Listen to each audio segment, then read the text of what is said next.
is Dr. Vivian Miller. I'm director of the Optimal Aging Institute and assistant professor in social work. I'm thrilled to bring you here to our second panel discussion on vision and aging. To get us started, I'm going to introduce our folks here. We have Dr. Robyn Miller, who is OAI board member and associate teaching professor in the School of Teaching and Learning at Bowling Green State University. Dr. Alexzandra Rudinoff, low vision optometrist at the Sight Center of Northwest Ohio, and Tim Tegge, development coordinator at the Sight Center of Northwest Ohio. Thanks so much for joining us, and I'll turn it over to Dr. Robyn Miller. Hello, thank you so much for joining us. We really appreciate your time. This is a very important issue when you're looking at the aging community. Sight, as I've seen myself as I've gotten older, it does certainly decrease in most people. So to get us started, Tim and Dr. Rudinoff, can you share a bit on what are the common misconceptions associated with vision loss and aging? Yeah, for me, there's a couple that one surprised me in particular. The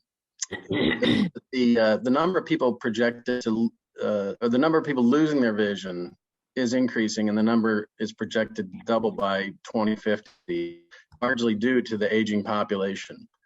The other factors are health related, primarily diabetes and things like that. But the aging population, we're all getting older, and that is taking a toll on eyesight. And so I was kind of surprised in our healthy world that we're in, and the advancements in medicines and so forth that we're projected to double with the number of people who are visually impaired.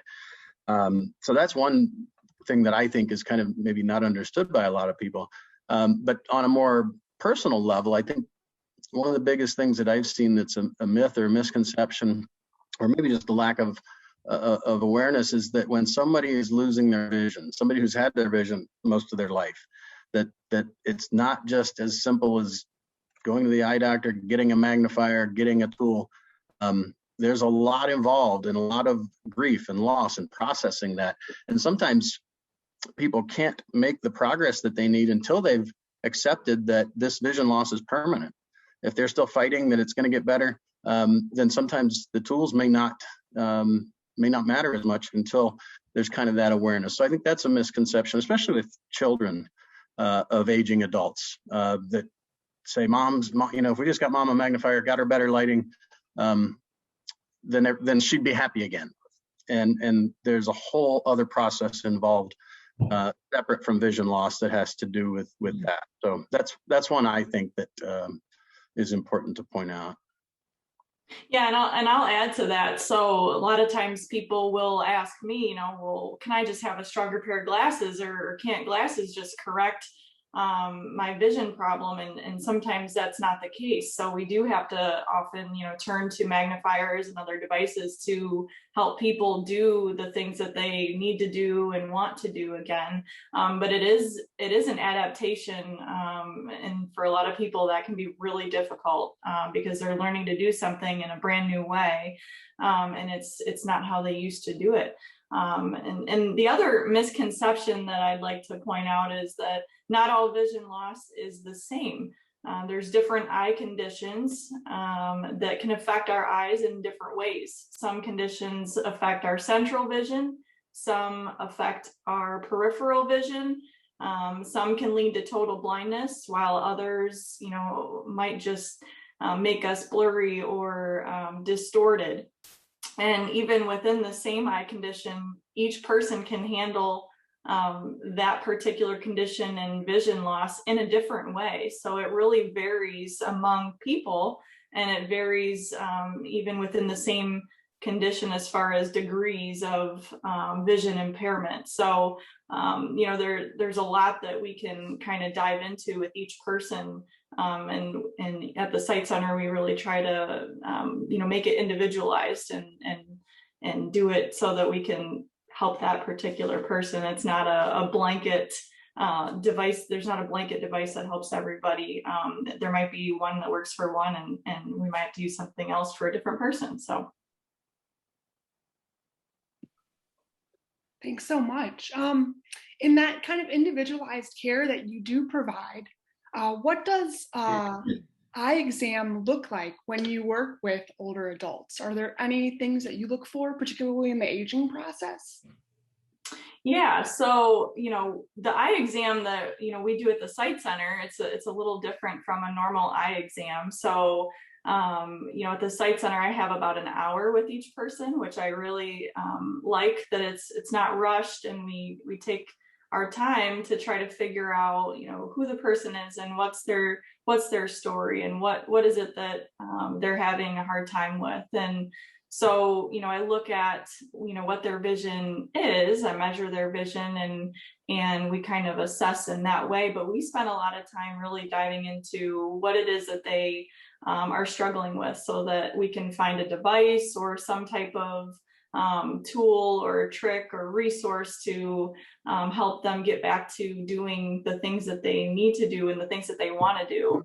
And so, yeah, it's quite different from a normal eye exam. A normal eye exam, we look at their vision and, determine if glasses can make it better, and then we look at the health of the eyes. But with the older population, in my low vision exams, we spend a lot of time just talking and kind of optimizing lighting conditions, or figuring out how much contrast they might need to detect an object or print better. And so we spend a lot of time with each person, and I really like that about the Sight Center, and I think it really serves the person well.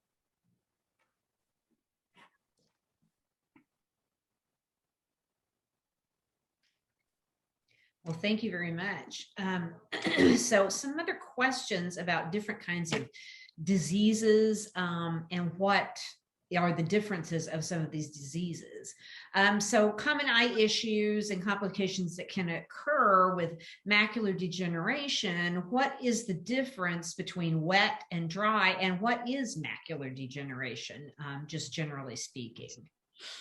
Yeah, macular degeneration is a condition that affects our central vision. So it's in the back of the eye, we have a thin piece of tissue called the retina that lets us see.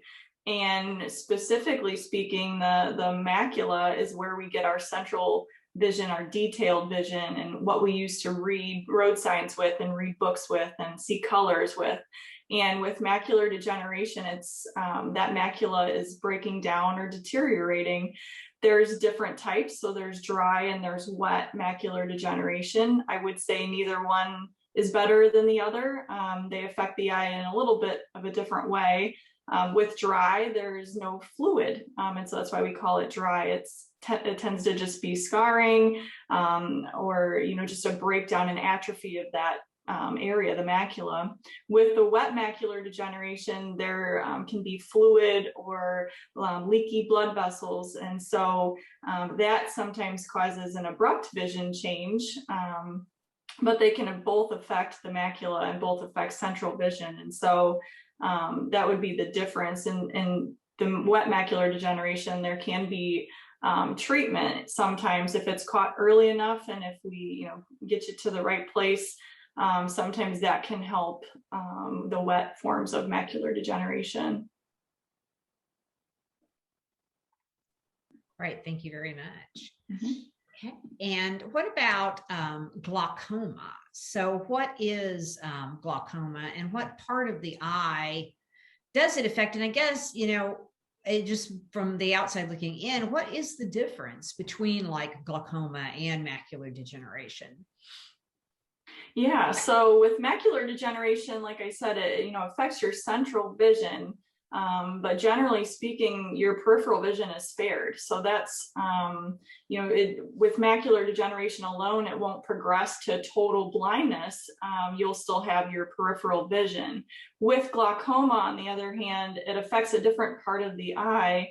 It affects the optic nerve, which is basically the big cable wire that connects the eye to the brain. And that's where all of our vision signals travel along. And so with glaucoma, there's different types of glaucoma, but generally speaking, they all affect and damage the optic nerve.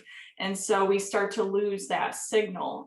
Eventually, In the later stages, it can take your peripheral vision is usually where it starts, in your periphery first, and then it gradually can, progress to tunnel vision and eventually total blindness, unlike macular degeneration. But the idea is to obviously intervene and not let it get to that point. There are, treatment options to help slow down the progression of glaucoma. The scary thing about it is it's usually, we call it the silent blinder, because, it doesn't often cause symptoms in the early stages. People often don't feel it or see it even in the early stages. And so this is why we recommend a yearly comprehensive eye exam to hopefully detect these things and intervene before it leads to total blindness. Just before you move on to another eye condition, I wanted to mention about the macular degeneration, because I've lived with an early onset form of macular degeneration most of my life, since I was 8 or 9 years old. It's called Stargardt's disease. And it's interesting because that central vision loss is very much real. I can spot something out of the corner of my eye, like I could pick out a paper clip on the floor and then walk into a signpost. So the peripheral is, as Dr. Rudinoff said, the peripheral stays intact. It's that central vision. So it's kind of an interesting thing for people to experience, that, wait, you just saw something on the floor out of the corner of your eye, yet you're telling me you can't recognize who I am. And it's a very true condition for macular, especially the central vision loss. And do you have trouble like dialing a phone or calling people, or do you have to speak that, or can you see numbers to dial? I think, and that's a good question, because I think this ties in with what Dr. Rudinoff said earlier about how these things affect different people. The fact that I've had it my entire life, and my vision acuity is 20/600 roughly. And I know people who have far less damaged eyesight that are struggling far more because they haven't had it very long, or it's brand new to them. So I think there is something about, if somebody gets an eye condition earlier, they're going to be able to just get used to it longer. It's the sheer time factor. I do tend to not look at, number pads anymore. I know where the 5 is. I can feel the little bump on the 5, and I can dial it from there. I can type on my keyboard, just knowing where I'm centered with those, the keys and the number pads that are there. I do tend to use the voice feature a lot more on my iPhone, and call so-and-so, call my wife, and those types of things. But that is some of what we teach here as well. As we teach those variety of the high-tech tools, but also just some of the basic things to start getting people used to seeing their world without their eyes.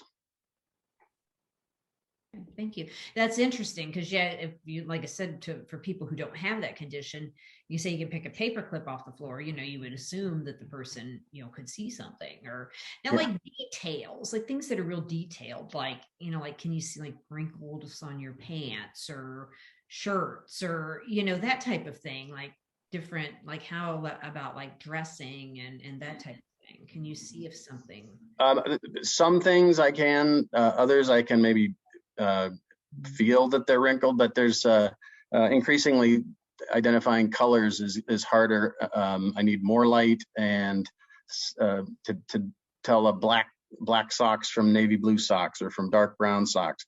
So there's some things that can help with that, even little clips that you can put your socks in when you're done, throw them in the wash. They stay clipped together as a pair. So only if, friends or family members are playing a trick on you, do you, and they mix up your clip. But that's just a simple little technique, a little device that, can do that.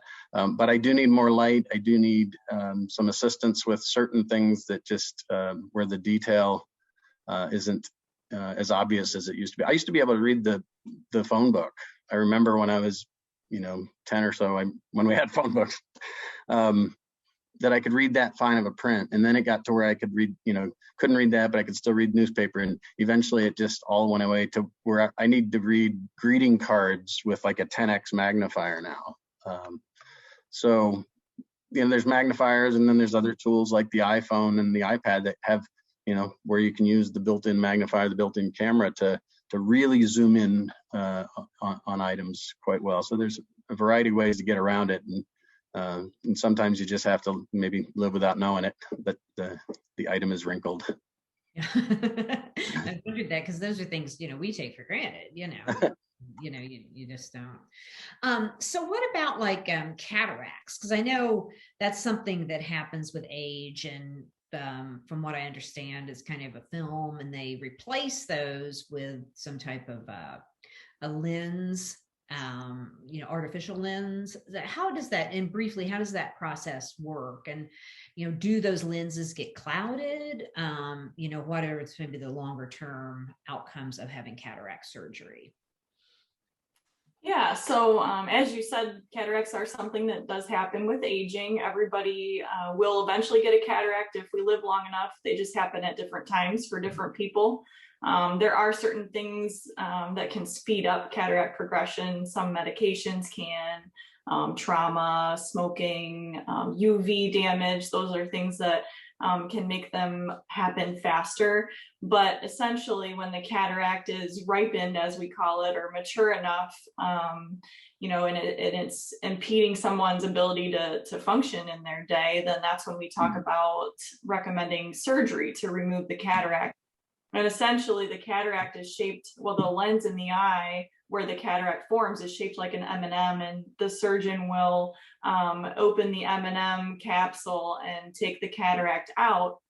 But the lens is actually responsible for quite a bit of the power of our eye, or our ability to see. So that is why they have to put a clear lens implant in its place when they take the cataract out. Otherwise, we wouldn't be able to see nearly as much as we would with the natural lens. So they put a plastic lens implant in its place, and typically once that is done, surgeons don't have to go back in and do anything further. So as far as long-term complications, the risks are certainly there. I guess they're few and far between with good surgeons, but once the cataract surgery is done, they won't have to go back in and change that out down the road unless there's a complication. But sometimes in some individuals, a film can develop on the back of the lens capsule that they leave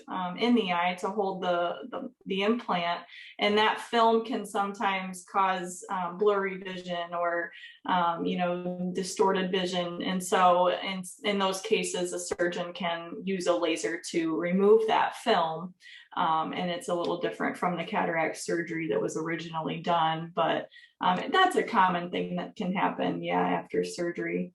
Mm-hmm. And what about I know my mother-in-law had cornea transplants, and she was taking the immunosuppressants, and she almost died from a really, different strand of pneumonia. She was around my brother-in-law who had it, and we were all around him too, and we didn't get it. And like I said, she recovered, thankfully, but she did almost die. She had to be life flighted to Toledo, and she was on the immunosuppressants. So, I think that I'm wondering, because I don't think any of us were aware. He had I won't go into detail, he had a depleted immune system because of alcoholism. So that was what hurt him. He died from it, actually. He passed away because of the low blood cell count or white blood cell count that he had. So she was there visiting him, and we all were too. And she got exactly what he had, but then she was life flighted to Toledo. But I think, looking back at that, I think if we realized that she was on immunosuppressants, I think everybody would have said, don't go there. And I'm wondering, if people, one, are cornea transplants worth the risk, like that? And two, do you think that a lot of doctors, and I know you wouldn't know this particular situation, but do you think that a lot of doctors make this clear that these immunosuppressants are nothing to play around with, especially if we've seen with COVID? So I'm just curious. It looks like maybe that wouldn't have been a risk that would be, worthy to take. Yeah. I think, the corneal transplants are typically not something that, we do or we recommend in the early stages of an eye condition, a lot of times it is safe for last resort treatment options because of those things. You know, it can't, I mean, obviously there's complications with replacing that much tissue with donor tissue. And so, yeah, the cornea, the reason why we would do that is if the cornea, which is your clear dome at the very front of the eye, sometimes in some conditions it can get foggy and cloudy, and so, you know, and even painful for people if it's really advanced. And so in those particular cases, they may deem a transplant necessary, or even just replace part of the cornea. But a lot of times, like you said, you know, you would have to be on some type of immunosuppressant indefinitely to prevent graft rejection, which is a whole nother set of complications that can happen. Typically, they are topical immunosuppressants.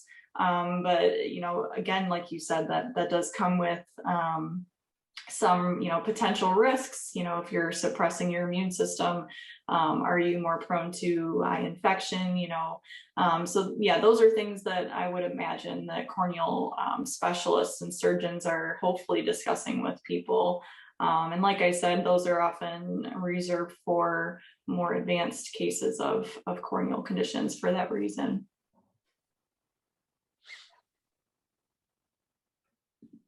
This is all really interesting. One kind of final question I have related to that are the differences or benefits or risks between contacts and glasses. I got glasses when I was 4 years old.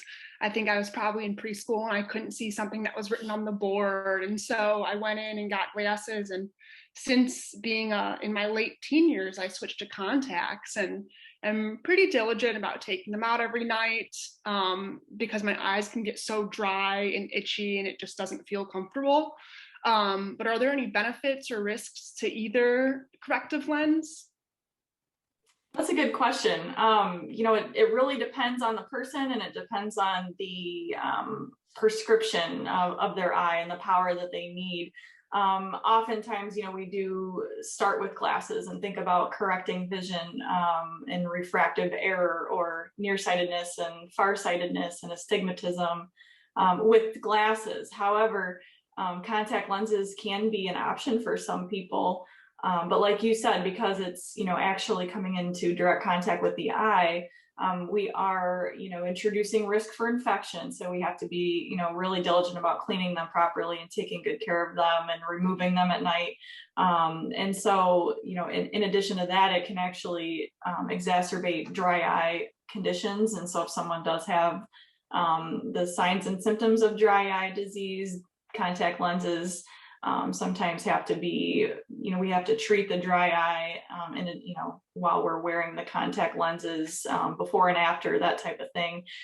So it's not always a case where someone can't wear contacts if they have dry eye syndrome, but it's something that we would need to definitely address because it can make it worse. And you know, the great thing about contacts is that they've actually come a long way with the technology. Now we can incorporate multifocal, you know, your ability to see up close when you lose your focus, we can put that into a contact lens. And in some cases, contact lenses are the only way to correct vision in certain people that have irregular corneas. So it really depends on the person and what, you know, what their situation is and what their eye, you know, prescription is and things like that. But there is a lot to it. So we have to keep that in mind when we do fit people in contact lenses. Thank you. Mm-hmm.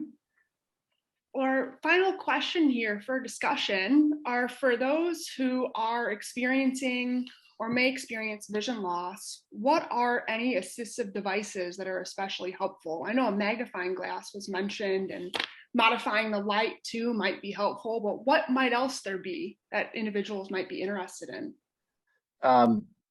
I tend to think of it as a toolbox, and at the Sight Center, we work with people to identify what the best tools are for their life and their lifestyle and their goals and their circumstances. It can range as, you know, from, as you said, the pocket magnifier. I don't leave home without my my 10x pocket magnifier. It starts as, probably as low as $10. And then there's the very high tech devices that you might have seen on some, afternoon talk shows where, they help, the wearable glasses, the Google glasses, those types of things. And those can be, several thousands of dollars, but there's a whole gamut of tools in between. The lighting, as we mentioned, there's a lot of different light options, task lighting, spot lighting, lights you can clip onto your eye. And I think that's important to have a variety of options. So depending on what you're working on, you can have the right kind of light for you. I never leave home without a Sharpie or a similar type of,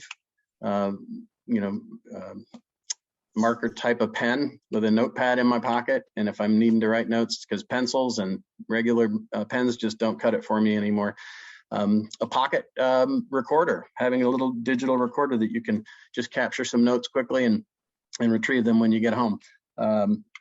Things like, but the iPhone, the iPad, those have in many ways transformed the landscape for people who are visually impaired or blind. Not only what's built into the iPhone, can be turned on, and words, text messages can be spoken to you. You can use a built-in magnifier. There's a zoom in feature, but there's also a whole slew of apps that are being developed and have been developed, and many of them are free, that can help people navigate, more easily with a vision impairment. Or they can identify colors, currents. They can tell you what dollar bills you're looking at. They can tell products based on the barcode. They can convert printed text into the spoken word. And so it's really fascinating, what that has opened up for people. And then there's, common devices, like I mentioned, the sock organizer, where you just clip this little plastic thing on your socks and throw them in the wash. You can have, talking meat thermometers, a Siri or a Alexa activated microwave. There's all kinds of devices, little things you can put on your fingertips to keep from cutting your fingers if you're cooking in the kitchen.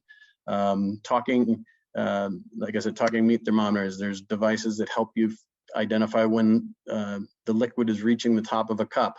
So the toolbox is really determined on the person, what they love to do and what they're maybe not able to do yet because of their eyesight, and how we can help them get back to doing those kinds of things. Yeah, and I'll add to that, as Tim mentioned, it really is task specific with what devices we can use to help people do what it is that they need to do. So there's, distance magnifiers, there's sometimes we use monocular telescopes or, that type of thing.